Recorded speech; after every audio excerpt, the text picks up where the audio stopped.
it was literally like they fell asleep. They were like into zombie mode. And that's when I knew, I mean, they started turning themselves in circles. They started hand leading. They started opening and closing doors. They started toe walking.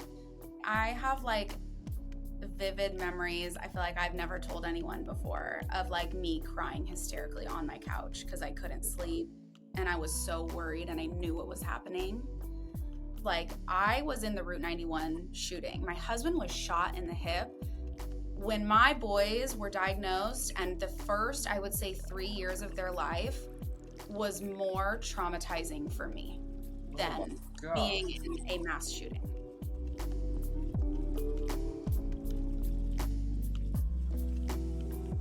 All right, this is the Unspecial Podcast. Today I'm joined with the holistic school psych, Chelsea Jules. She is autism, nutrition, and gut healing specialist, which I'm super intrigued by because I think, there's so much emphasis on helping kids. And I feel like the parent is a missing piece in this as well. And I know that parents can also benefit from gut healing, not just their children. It's so true. And so you've been helping autism moms get their kids talking and talking fast. I like that part, the fast part, with gut strategies for speech, connection, and behavior. And super excited to dive into it. Chelsea, thanks for being here. Yeah, thanks for having me on. Yeah. All right. So you have been at this for some time. You have 3 children. Yes. Twins. And you had a newborn, and your twins were nonverbal. Can you take me back to those early days? Yes. Oh my gosh. It's a lot. It was crazy. Yeah. I knew that something was going wrong because, of course, the name of all my Instagram and TikTok handles, my social media handles, is the holistic school psych. I was a school psychologist in the public school setting for 8+ years before I had my boys. And so I knew what to look for. I knew the characteristics because I would qualify kids based on their characteristics for autism. Oh, that's got to be hard. Yeah. So when my boy, and in my head, I'm like, my kids won't have autism. We have no autism in the family. So it was never on my radar. Of course, every parent worries about having a healthy child, but it was never on my radar to have severely nonverbal autistic children. So yeah, when I started noticing the characteristics, gosh, how far into this do you want me to go? Go there. I don't want to totally overtake and tell all the story. I'll try and chop this up real quickly, but no, go for it. My twins, they had a rough start. For one, I had an OB who completely missed a urinary tract infection while I was pregnant, which turned into a kidney infection, which landed me in the hospital when I was 15, 16 weeks pregnant with my twins. Then she said to me, you're going to have to be on an antibiotic for the rest of your pregnancy. And so I said, okay, I don't know. I'm listening to my doctor. I'm trusting the professionals that are highly trained in, the safety of me and my unborn child, or in my case, children, because I had twins. And I trusted her. I did, all of the genetic testing. Everything looked great. I was constantly in doing different, what are they called? The NST. Gosh, it's been so long since I've had kids, but they're like the NST where you go in and you monitor because my boys are identical. I had so many of those appointments that they were like, great, everything looks great. But keep in mind, I'm on this antibiotic, having no clue what antibiotics do to the mother's gut and the developing child's gut. Then my boys went to the NICU for 10 days. They received, I'm sure, the vitamin K. It's such a blur at this point because they were in the NICU. There were 2 of them. I was a first-time mom, but they did receive vaccines there, which I think is crazy when my boys are premature, born at 34 weeks, and they are pushing to do full term, vaccines on them. Yep. I denied a couple of them because I had some sort of common sense, but still it's very scary when your pediatrician in the NICU is telling you this is what's best for your child. You need to do this, or they're going to end up back in here with a preventable disease, is what I was told. Yeah. Well, that's crazy you say that. I had a similar situation with my fourth kid. He was 9 weeks early, spent 9 weeks in the NICU. Day 3, they tried to give him the Hep B shot. That was like an easy one for me to be like, no, get out of here. But the RSV shot, they were hitting that super hard because we were going into winter. And even all the research I've done and the parents I've talked to, like, I've been down this trail for quite a bit. Yeah. But even in that, like, in the moment, in the fear that they bring on you, even everything I knew, I still Yes. like It second gets to you. guess myself. Yeah, thankfully we didn't do it, but That reminds me, I have 2 friends that have reached out to me asking about that vaccine, the RSV vaccine. They're like, should we do it? The doctors are really encouraging it. I'm like, no, that's a brand new vaccine. There's right. no evidence that it's even going to prevent RSV. Yep, that's what I came to. I started researching the one they were talking about. And it's like a cousin of the COVID shot. I totally agree. That is exactly where my head went. It's like, this feels like the COVID shot a little bit. Like, brand Right. new, saying that it's going to save lives, does none of the above. Right. So how old were you when your twins were in the NICU? How old was I? Yeah. I was 28. Okay, 28, first time mom. Like, yeah. What are you supposed to know at that Yeah, point? I really didn't know much, and I hadn't really done a ton of research on vaccines. You and I both live in California, and so Right. we both know in the back of my mind, I'm a working parent and I need my kids to go to daycare. I need them to go to school. So in my mind, there was never another option. It was, I'm going to vaccinate my kids, even though deep down I had a gut feeling I didn't feel good about it. I really didn't. I always had a gut feeling that I didn't want to do it. But at the same time, I needed to do this because in order for my kids to go to school, there's no other option in California. Mm-hmm.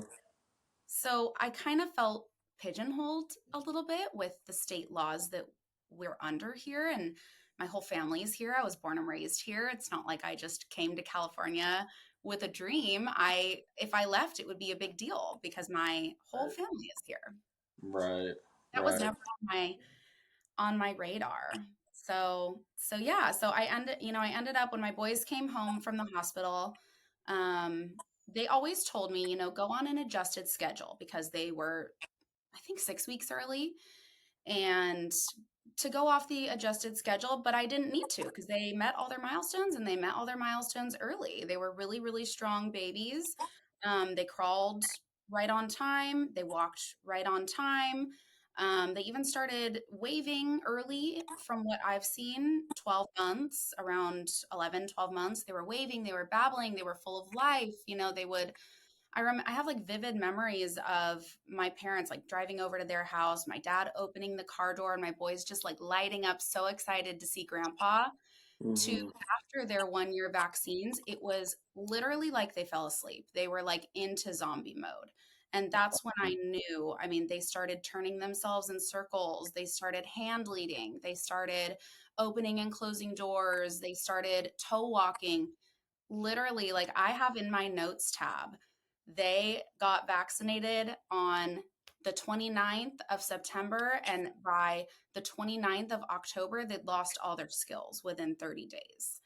So, it's really tough because we are told absolutely not, has nothing to do with, vaccines. But when the timeline lines up so perfectly, you can't convince me otherwise. There was zero. Right.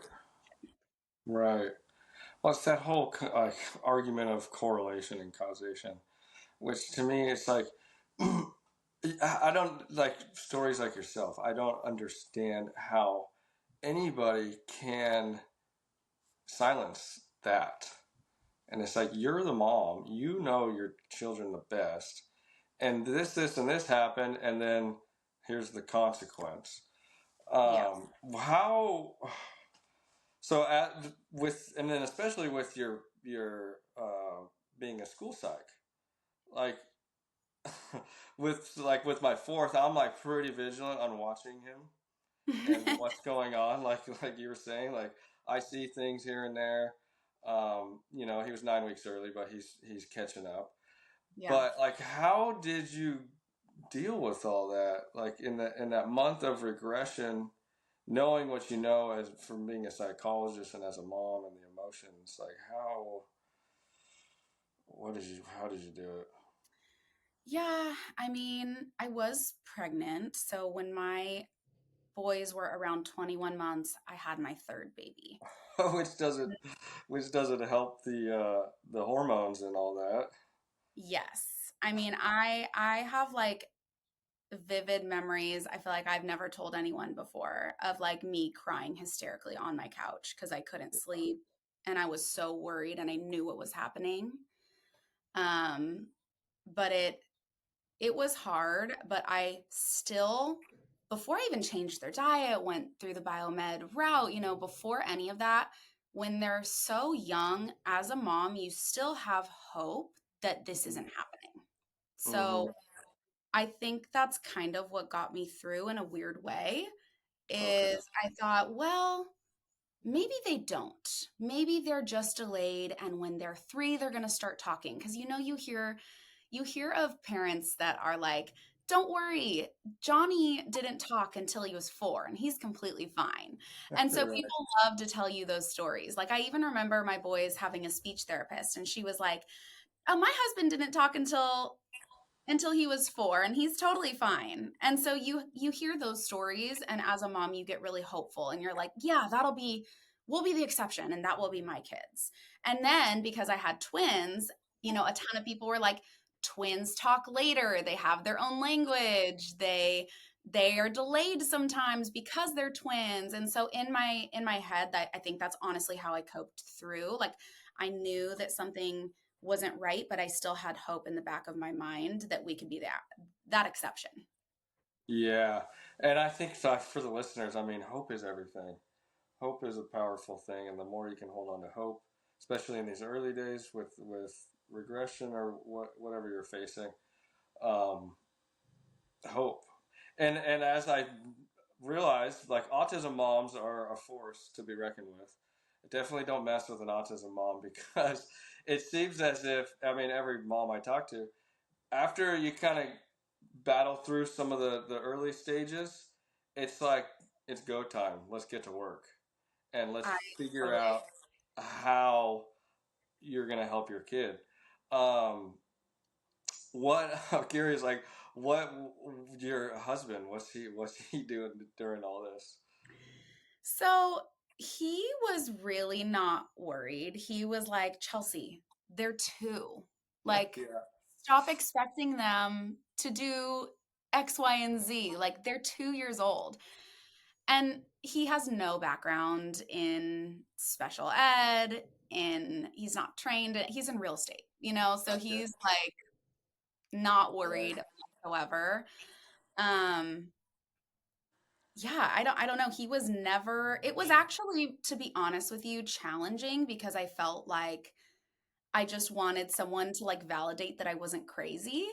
And he was Uh, like, "Chelsea, they're fine." And my whole family honestly was like, Chelsea, they're fine. I'm like, no, they're not. Like I just had, my mom gut was just alarming.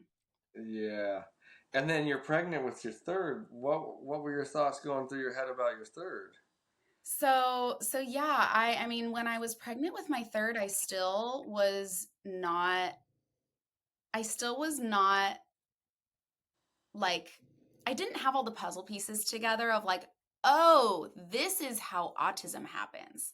I Mm-hmm. didn't have that because they were only 20, my twins were 21 months. It was not that long to when, I noticed their delays at like 14 to 16 months. And so between that time frame, I was still piecing things together. And so I did take a round of antibiotics with my third. And luckily it wasn't for the entire pregnancy. My OB originally had told me you will need to be on these for every other pregnancy that you have, which is such a lie. Like, it's not true, but I listened. And so Mhm. when I got pregnant with my third, I called my OB. I'm like, I need the antibiotic. Like, I didn't know that would be a gut disruptor for him as well. And then when I did have him, um, I was terrified. Like, I was terrified. What if it is genetic? What if it was our genetics? What if, which by the way, autism is 90 to 99% environmental. It is nowhere near genetic. There's no gene to test for. So, Right. but it's still just, I felt a little like I was gaslighting myself in that moment. And I remember, like, writing down every milestone. And then if he lost something, which he didn't, it was just babies don't always do things, all the time.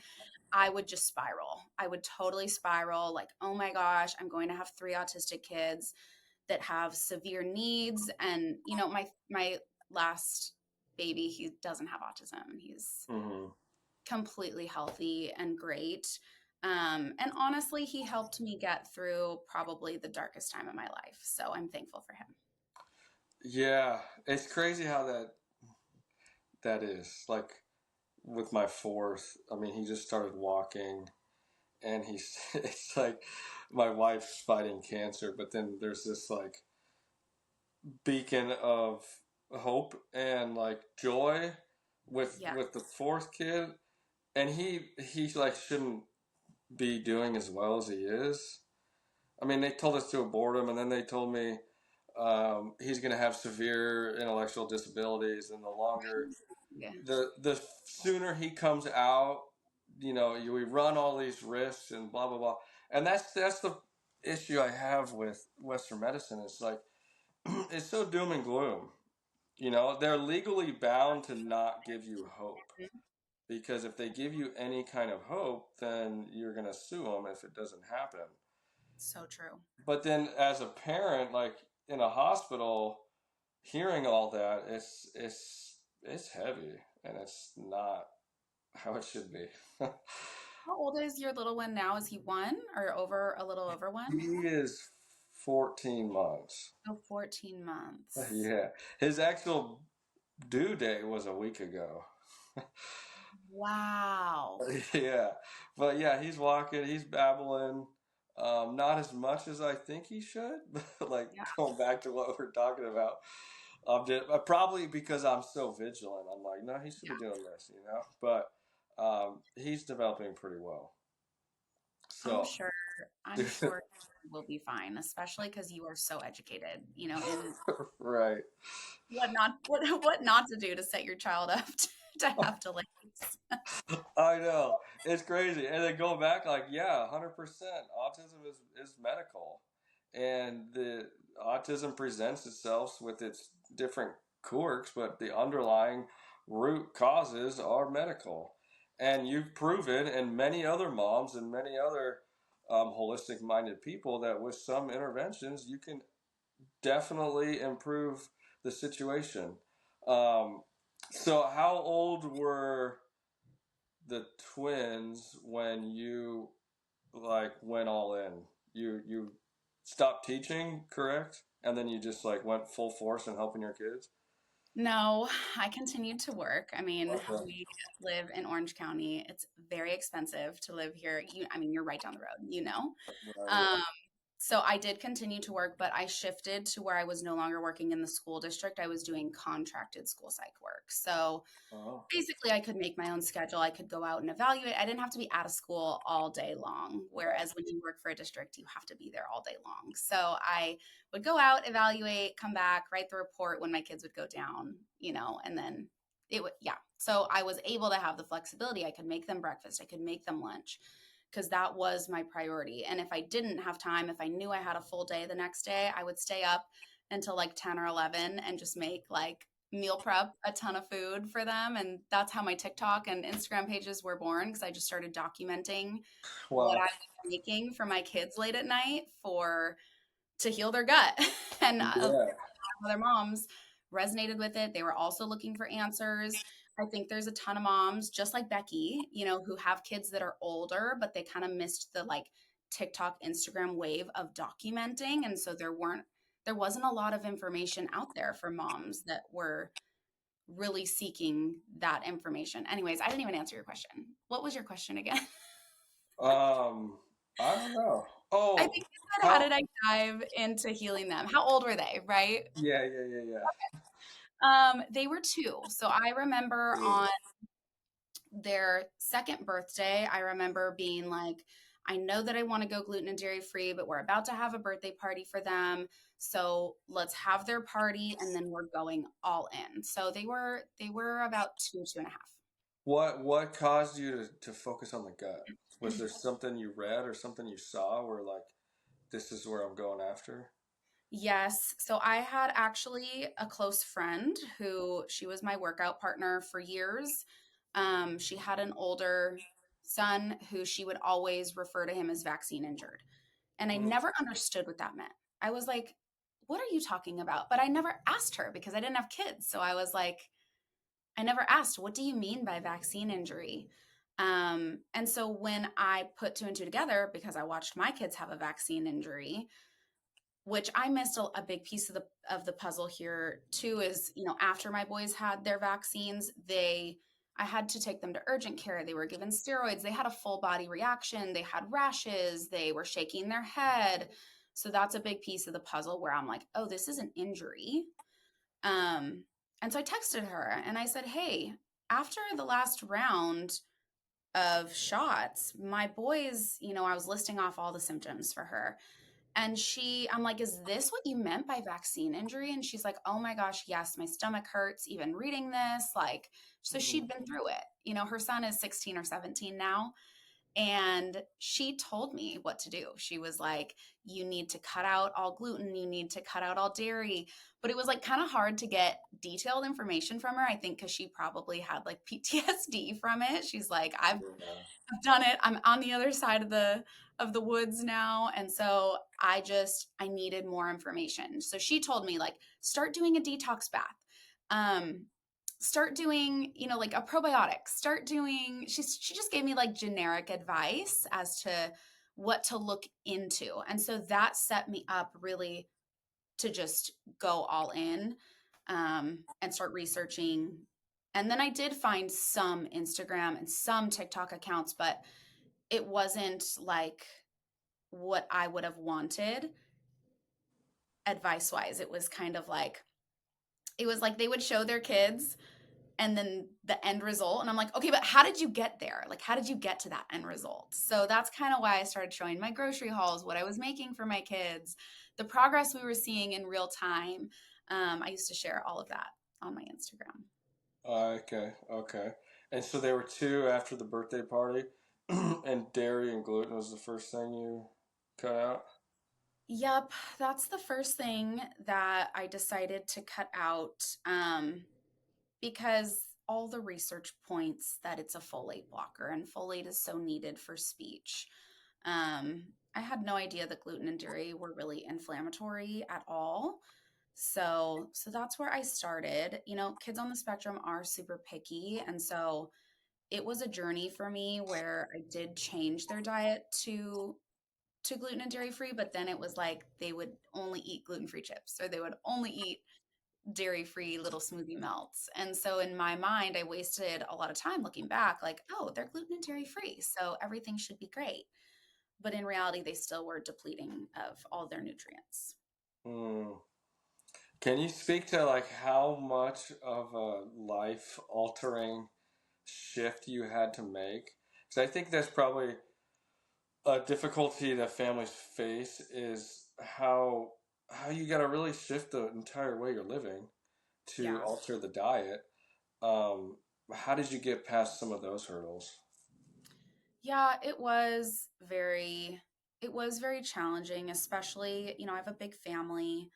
And whenever we would go over to family members' homes, it was like I was playing whack-a-mole with bringing my new gluten-free and dairy-free options for my kids. I had never read ingredients before, and so learning how to read ingredients was difficult for me. I would spend hours in the grocery store. So, and then also cooking, gluten and dairy free cooking is kind of difficult. I always tell families, I'm like, here's the recipe. But if it doesn't work, like cook it a little bit longer, because there's no, like, when you bake like a traditional cake, it's like you do this measurement for this long in the oven and it turns out perfect, right? Mhm. Not for gluten and dairy free. It is just so different. And so, I mean, like I mentioned, I would stay up until like 10, 11, 12 in my kitchen, just like testing recipes to be the exact texture for my kids, the exact flavor that they liked. And that was really challenging. So Yeah. it was, I mean, I will say though, like now, this was like, gosh, not even that long ago, but from 3 to 4 years ago to now, there's so many options in the grocery store. Like there weren't as many options when I was looking, even though this was not that long ago. But now it's just gut health is just like such a buzzword. It's all over everywhere. Mhm. So it is a lot easier now. Yeah. So how old are your kids now? They are 5. 5. Oh, so you're still like it's not that long ago, like you said. Yeah. Yeah. Um, how fast did you start to see some change? Yeah. I love this question because I get moms that ask this all the time, and it's the number one question that I wanted to know. How long is this going to take? And the really annoying answer is it's different for every child. But for my boys personally, and that's why I preface that, because I don't want any parent to think like, oh my gosh, in 6 months I can do this, or in 2 months I can do this. But I will say in 4 months for one of my twins, he started to say his numbers, his letters, start singing nursery rhymes that we were trying and trying for months, even years, to get him to say out loud.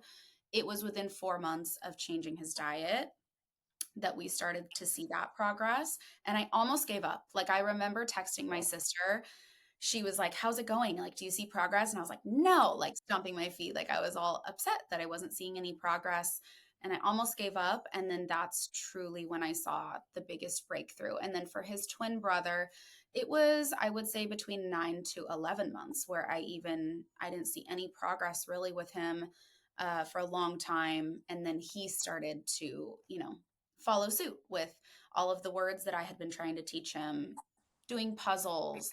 Um, Pretend play was a huge one that when I started to see that pretend play, I was just so excited because Yeah. just 6 months prior, they were waking up every single night covered in diarrhea. They were completely nonverbal. They didn't respond to their name. Um, I mean, all the things that people listening probably wouldn't even want to hear. They would smear their poop. They would pee anywhere. They'd pee on our couch. Like it was just like, you know, not what you want for your child. Right. Gosh, that's gonna be so hard. There's such a trip because you're in the system too as a psychologist, and obviously you never thought this would be your future, your path. Yeah. You're the one helping everyone in schools, and then you go home to it. Like that's crazy. Yeah. Um, how how about their behavior? Like how important is gut health also to their behavior? It's huge. I mean, absolutely huge. I will say, like, there are specific foods that are so triggering. And it's not even like I always tell the moms that I work with that there's always a reason for why kids are banging their head, Hmm. climbing on your countertops. They are not doing this to get under your skin. Like it really is a gut rooted issue, and it typically is higher glutamate levels. Glutamate is often found in a lot of processed foods. It can also be yeast levels for a lot of families. Their kids have overgrowth of candida, clostridia, that negative or poor gut bacteria that drives those behaviors. It can also be blood sugar. There's tons of different areas for different kids. Every child's so individual, but it Right. can be all of these different areas that can be so addressed so easily once the picky eating is resolved. Yeah. Wow. And so now they're 5. What catch me up to speed on what they're up to. So I always tell parents, like, it is such a slow game. But it's so important that you don't give up because now my boys are potty trained completely. They are learning to read and write their names, which was something I was told would never happen. They're able to use simple sentences. I want drink. I want to get in the car, things like that, that I never thought would be possible. They're able to ride bikes. They've graduated from occupational therapy. I mean, and they're only 5. So it's so possible. But I also was very, like you mentioned, lifestyle changes earlier. I was bound and determined to give them a better life, not just for them, but for the quality of my youngest son, the quality of life for all of us. And so I was very strict. We didn't go out to eat. We I made everything from scratch. I didn't really rely on anything gluten-free for a really long time, like that you could buy off the shelf. But it paid off. I mean, now Yeah. it's like it's something that you don't know if it's going to happen. And like you mentioned earlier, the mindset, the hope, you just can never let it go. Yeah. And going like back, like if you're not seeing results as quick as you want to, you could always like find comfort in what you're doing and cleaning up the gut health. It's not like it's good for you no matter what. I I love that, and I try and remind a lot of the moms that I work with the same thing. The same thing. I'm like, there is no downside to this. Right. There's no lose.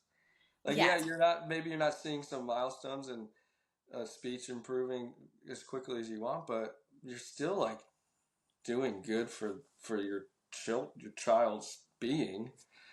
absolutely. And there's things also that we don't think of. It's like, okay, if you're not getting speech yet, but you've changed their diet, but you don't have speech, are they sleeping through the night?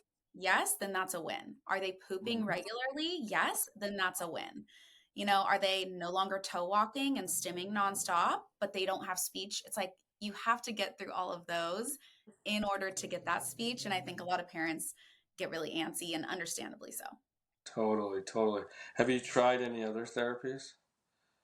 Oh, yes. I mean, I did everything that they say you should do, right? I put them through the regional center. We did ABA therapy, we did speech therapy, we did OT.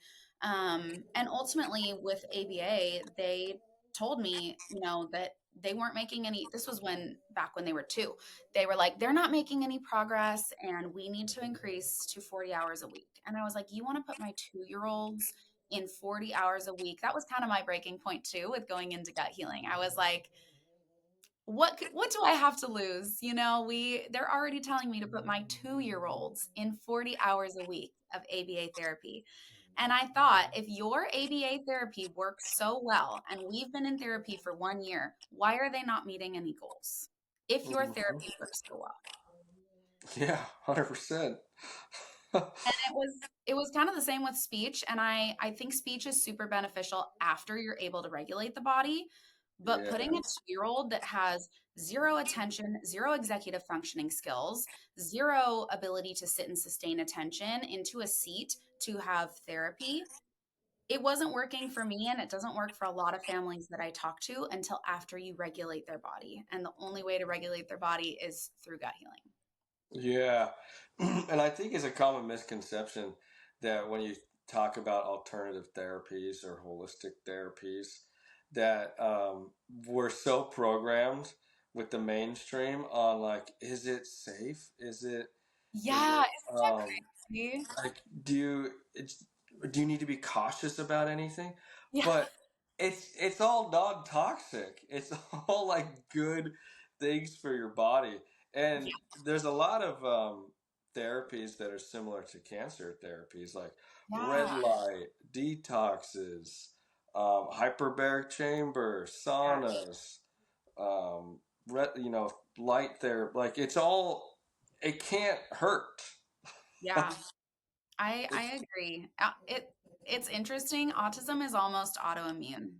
Mm-hmm. It's like when you do all of those things that you just mentioned, like for cancer treatments, it really does address whatever is attacking inside of the body to prevent that thought process to connect. Right. And all these holistic and inflammation's a bad thing. Yeah. And when you mix in all the non-toxic holistic stuff to help inflammation, Yeah. as opposed to antibiotics and conventional medicine, which typically it just masks the issue and inflames you more. Yeah, absolutely. It's wild. Do you think it'll work for every kid, every family? I do think every single family will see improvements. Mm-hmm. Absolutely. I do think, I always tell families that there's never going to be a perfect, say, protocol is the right word, where it's if you buy a protocol and try it with your child because Sally did it with hers, down the street and it worked for her. I don't believe in that. I do believe every child has different issues. For one of my kids, they had really high glutamate levels and the other didn't. He had super high yeast levels. And so that's what I aim to teach on all of my channels is you guys need to look at what is affecting your child based on their behavior. Because if you take, like the GAPS diet, for example, if you take that diet and give that to a child who already has high glutamate levels, high histamine levels, it cannot do the trick like it did for another child who didn't have those issues. So I think it's really finding what's going to work best for your child individually. And I do think that they will see progress no matter what. Yeah, totally. And I think it's, as a parent, you you want the quick fix. And Absolutely. it's easy to jump at anything that's out there and want to call that like this is what did it. But like you said, like zooming out and like really kind of slowing your roll a little bit. Just be like, let's be a little bit more strategic about it. Yeah. What do you before we get into everything you're doing for families? Um, what do you say to like the critics who say autism isn't something to be fixed? Oh, I would tell them, do you want to, well, gosh, I mean, I would tell them, do you want to come and clean the poop off of my walls? Right.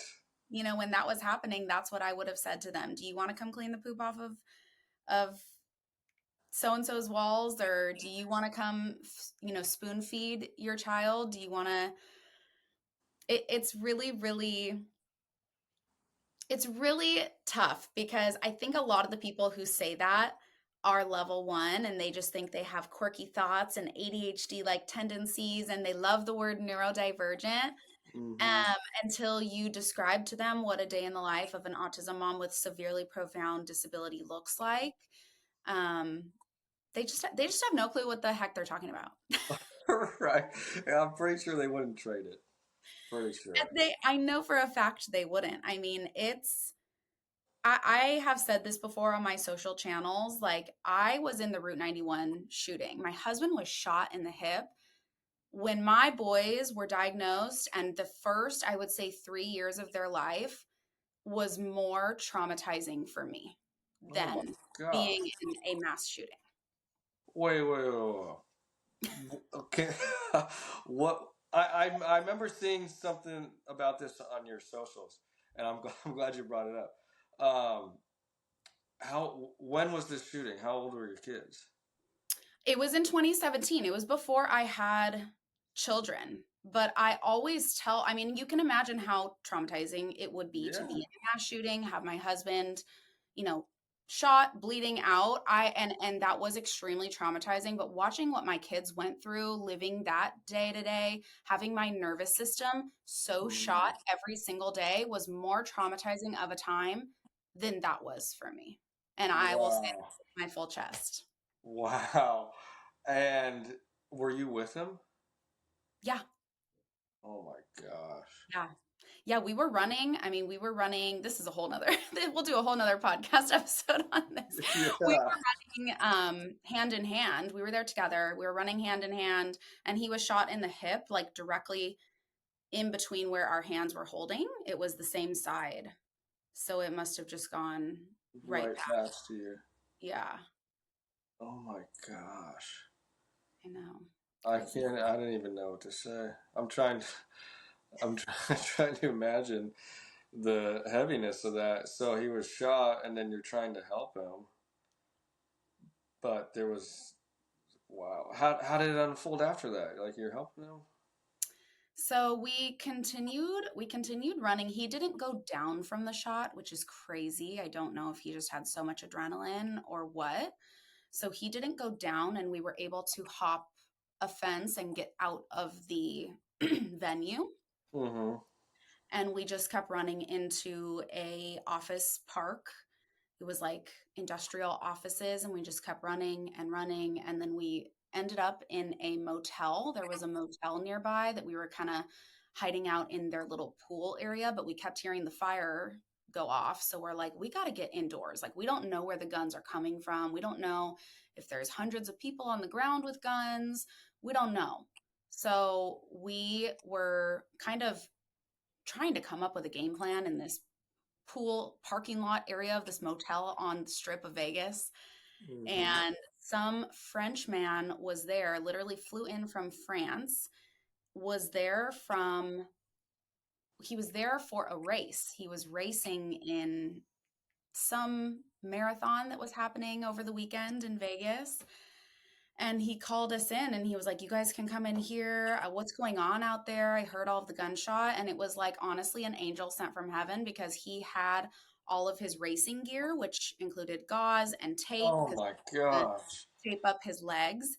And so we were able to get the bleeding under control, because we called 911. They didn't come, obviously, because there's much bigger issues. There's people dying out there. So they were tending to that. But it was scary. We were like, is he going to bleed out and die because no one's coming? Do we try and get him to the hospital? And then eventually an ambulance did come about, gosh, I think it was like 2 or 3 hours later. Wow. And what was the recovery? Long? Was it long? No, it went right.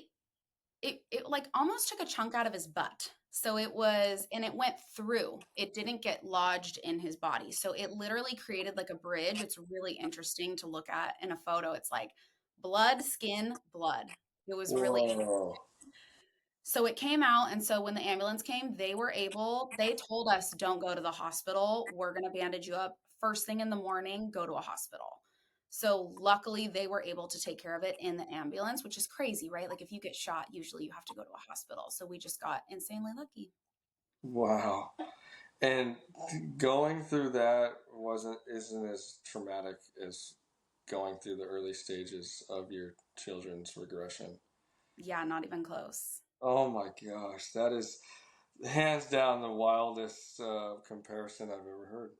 Yeah, it is. It really is. And I try and share that. I share that every once in a while, because I don't think that a lot of families truly understand what a lot of families are going through. Right. And autism is absolutely something to be fixed.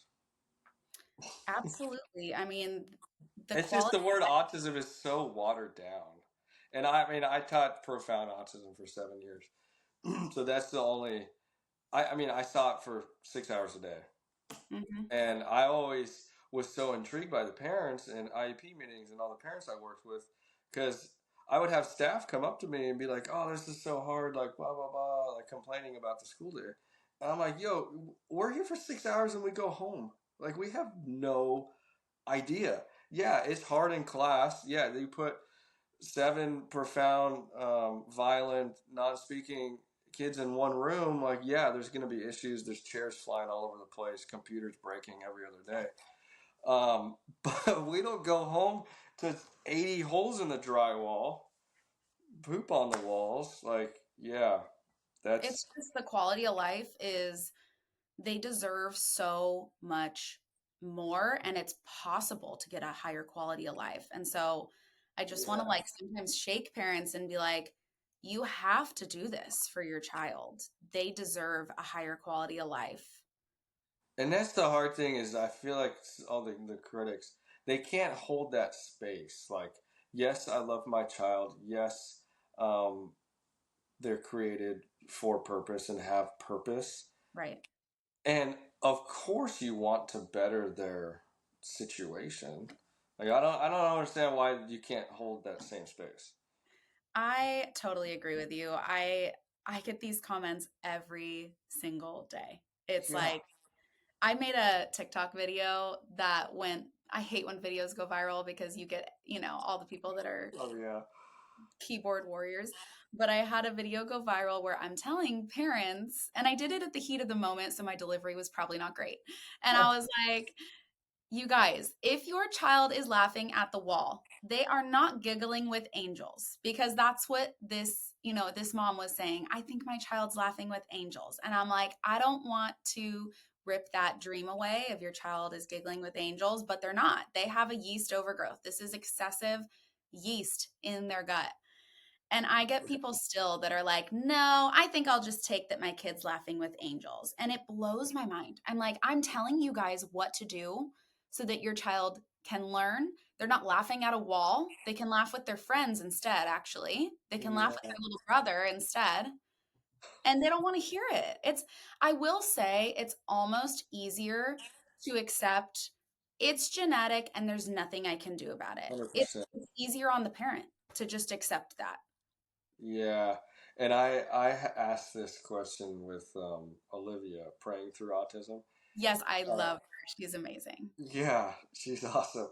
And it's easier to accept because if you don't accept that, then it shifts some sort of blame. I don't even know if that's the right word, but some sort of responsibility on something you did. And Yeah, it's hard to face that, which yes, 100% it is. 1,000%. Yes, Yeah. I agree with that. It would be easier for me, to just say, no, this had nothing to do with the choices I made during pregnancy or the choices I made for my kids post delivery. It's just genetic. That Hmm. is easier to think about. Right. And I going back to the establishment, I think that's exactly where they want you. 100%. I mean, I will never forget. I mentioned it to my pediatrician, which was a mistake, but I was a rookie at this point. Yeah. And I mentioned it to my pediatrician. She laughed at me. She's like, ah, like, Yeah. what an open mouth. She's like, that has nothing to do with autism. And I remember looking at her. I probably started to see red, and I couldn't. That is when I knew. That was almost when I knew she knew nothing. She knew, Hmm. and she wasn't going to help me. That's something else that I really try and get into parents, just to have them think about. No one is coming to help you. Your pediatrician's not coming to help you. They don't care. I mean, genuinely, they really don't. They're going to send you off to a neurodevelopmental pediatrician. They're going to send you a referral for an 18-month wait list for a speech therapist. And so if you start this in your own home, it gives you such a liberating feeling of taking your child's health back into your own hands, Yeah. because you lost it when you Right. went to that appointment. Honestly, that's how I felt. I felt like I lost the control of my child's health after that appointment, and I was going to get it back. Yeah, and how freeing that is. That's a great way to put it. It's freeing, taking reins back on your own child. It Um, it helps mom's mental health, I think, a ton, because it gives you, when you're a mom, and I'm sure dads feel this way too, but when you're a mom, you just want your kid to thrive. You want to fix any issue that they have and any struggle they're going through. We try and make our kids' lives as easy as we can. And when that's out of your control, because you're not a speech therapist, you're not an RBT, you're not a neurodevelopmental pediatrician, it's the worst feeling in the world. hmm. Yeah. So, What are some what are some things you do for yourself on balancing your nervous system and staying like, you know, out of fight or flight without I can nerd out on the nervous system. I'm pretty pretty in with PX docs and nervous system neurologic chiropractic care. But what do you do for yourself to kind of stay in that rest and digest? Yeah, I mean, I do the basics. Like I go to Pilates. I Okay. have a French bulldog. You probably have heard him snoring in the background. I was going to apologize Yeah. for that earlier. So I will take him on a walk outside. I'm really, this is maybe something that all parents do, or they think I'm crazy, but I'm very strict about my kids' routine. You know, we do bath time and we do bedtime so that I have Yes. time to myself and they're in their own beds. 100%. That's huge. Yeah. And Yeah. we get a lot of criticism for that, like, oh, you're not going to come out, yeah. Or we go somewhere and we're like, yeah, we're leaving at 6, because that is crucial, Yes. making sure that that nighttime, and then you can go to bed at ease and sleep.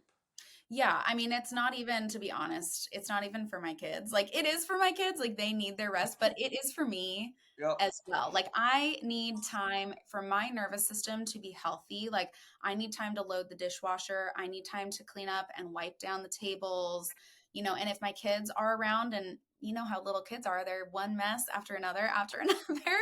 And so I can't clean or make my house, a conducive environment for my nervous system to reset when my kids are making little messes all around the house. So Yeah. when they go to bed, I set time for that. I start the dishwasher every night. I know this sounds like mundane, but it is something that helps me with my nervous system is, Yeah.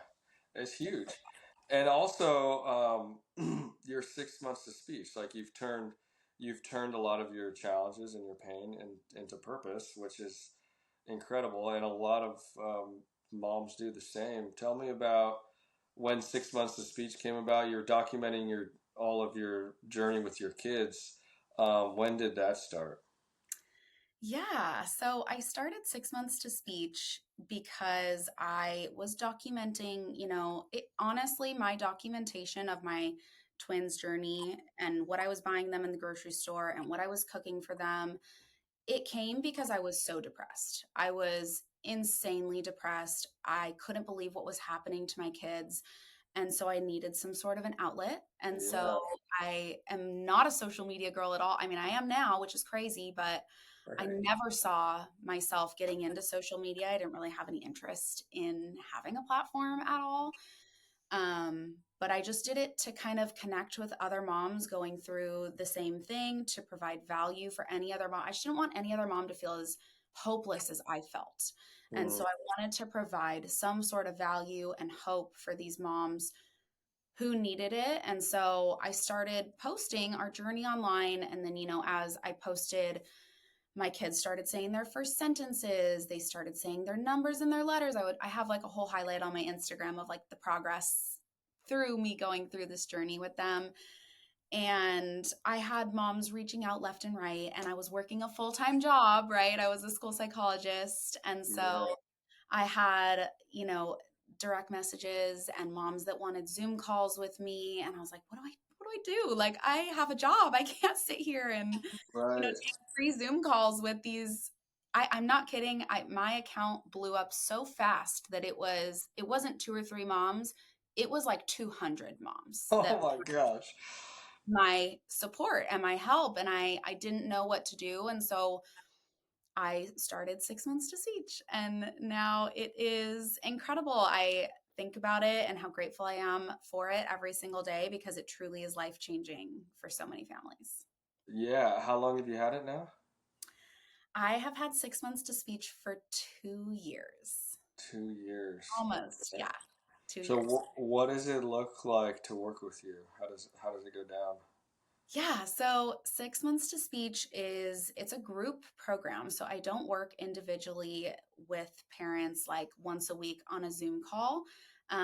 We do 3 calls a week in a group setting. So I find that parents, I know the kind of parent that I was. I needed help all the time. So I have a community for these moms. They can ask questions in 24/7. And then we do 3 calls a week where they can get their questions answered. Um, and it's like almost like a sisterhood because all these moms are going through the same exact thing and they have the heart and the drive to get it done. And I actually get a lot of heat. They're like, "Why do you charge for this?" because if you don't, moms don't put in the There's work. no And buy-in. I Yeah. hate to say it, but it's so true, you know?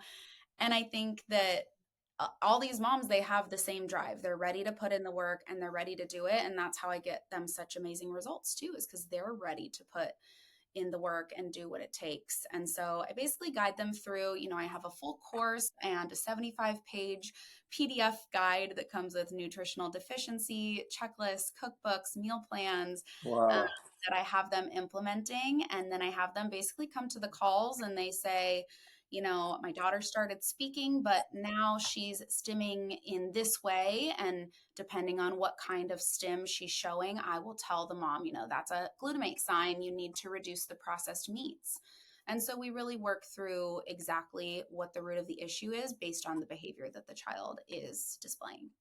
Oh, wow. I love that model. Because not only are they getting all the information and the knowledge, but they're also getting the community. Yeah, And it feels awesome. that is huge. Because it's obviously it's a lonely road if you don't kind of put yourself out there and dive into community. That's awesome. How do you balance like hope with families without making guarantees?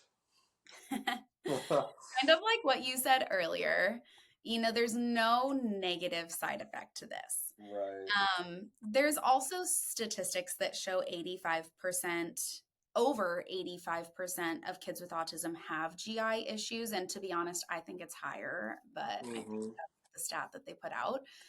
And so if you are addressing the gut, 90% of our neurotransmitters are made inside of the gut. So if you are opening up those detox pathways, if you are repopulating good gut bacteria, if you're limiting the poor gut bacteria, you're keeping the gut really lubricated and diverse, you are going to see progress. I have never had a family join my program not see any progress whatsoever. Wow. Wow. How many families have you helped now? You know what? That's a good question. Hundreds. I think I have close to, gosh, maybe 300 families, I would say, Wow.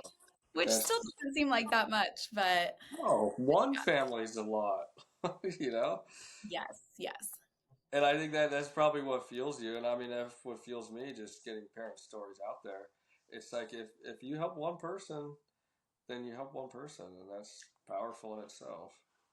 Yeah, it is super, super fulfilling. I mean, I had a mom just this week who came to me. Her son would pace back and forth for 3 to 4 hours before falling asleep. He was nonverbal, and she has been working with me for 90 days. She's been in the program, maybe Wow. less than that. You know what? It's been like 30 days. He's now falling asleep within 30 minutes. Oof. He said dad for the first time. I mean, I have chills saying this. Like, it really is so fulfilling to help parents get those kinds of results. Yeah, that's incredible. What are some of the emotions you see most with families? um, it's high highs and low lows because a lot of families, when I first meet with them, they're desperate. They're like, we've done the therapies, we've done ABA, we've done speech, you know, we've done the supplements. Even sometimes supplements, you have to do diet before you add on the supplements. Mm-hmm. So I get a lot of families that are just desperate, that are in tears, but they still have hope. And that's why they are on the call with me or someone on my team to join 6 months to speech. They still have that hope. And so that's kind of what I mean by like it's really low lows and it's really high highs because they're often super desperate and then they make the changes and then they're just over the moon with what the potential and possibility could be in the future. Yeah, yeah. What do you think is the most influential part of your journey? Oh my gosh, I don't know. I've never been asked this before. I often sometimes, this is going to be kind of a long-winded answer, but I think when this first happened to me, when I first was going through what was happening with my twins, I was always saying, "Why me? Why me? Why is this happening to me and my kids? This shouldn't be happening." And I look at it now as like my twins and their life has impacted so many families, not just the ones that I work with. I mean, I have families that message me that are like, I've never worked with you before, but I took what you said to heart, and now my child is speaking in sentences. Hmm. So I think that, just being able to change the future of a lot of these families' lives and these kids' lives, it's just, it's something I never thought I would have a part in. So it's bigger than what I ever thought I would have. Right. It's crazy when you look back on events, like when you're a couple years down the road and you look back and you're like, huh, kind of makes sense. Like, oh, this is happening, this is Yes. happening. And now Yeah, I'm where I am because, like, it, if you sit in it and ask why the whole time, it's easy to become a victim. And absolutely. I've learned that pretty intensely going through cancer. I'm But sure. especially even like the Unspecial platform that I have now, I've had this idea for like years, 5, 6 years, and I sat on it, but going through this journey forced me to do it. And so now it's kind of like turn the why into what. Like Yeah, what else can be done, or what else is going to happen in the future. And it changes you as a person big time. absolutely it does. How do you say, what would you say is, how has it changed you as a person and as a mother?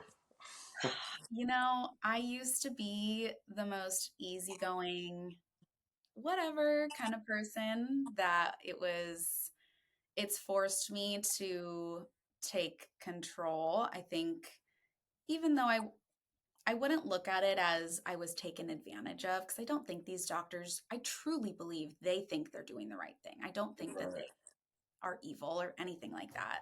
Yeah. They truly believe what they're doing is right. Um, but it's just changed me in so many ways. I mean, I used to be such a people pleaser. I wanted everyone to like me. I never wanted to say no.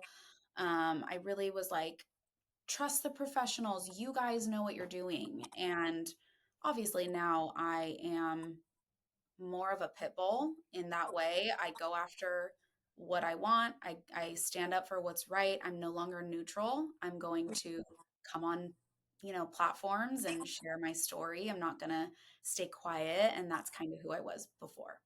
Yeah. No, that's good. That's so good. Couple more questions and we'll close it out. What do you hope people understand about autism after hearing this? I hope they understand that autism can 100% be reversible. This is not something that needs to be lifelong. It really will only be lifelong severely if you don't take any action, truly. Like, I think it's something I just want every parent to know that the the reversal process is possible for anyone, but you're not going to know unless you try.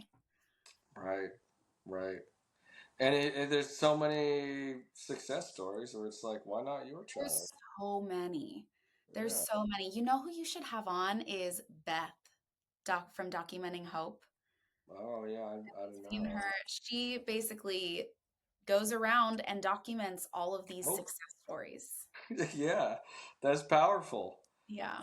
What It's if parents can take one thing from your experience, or what do you hope it is?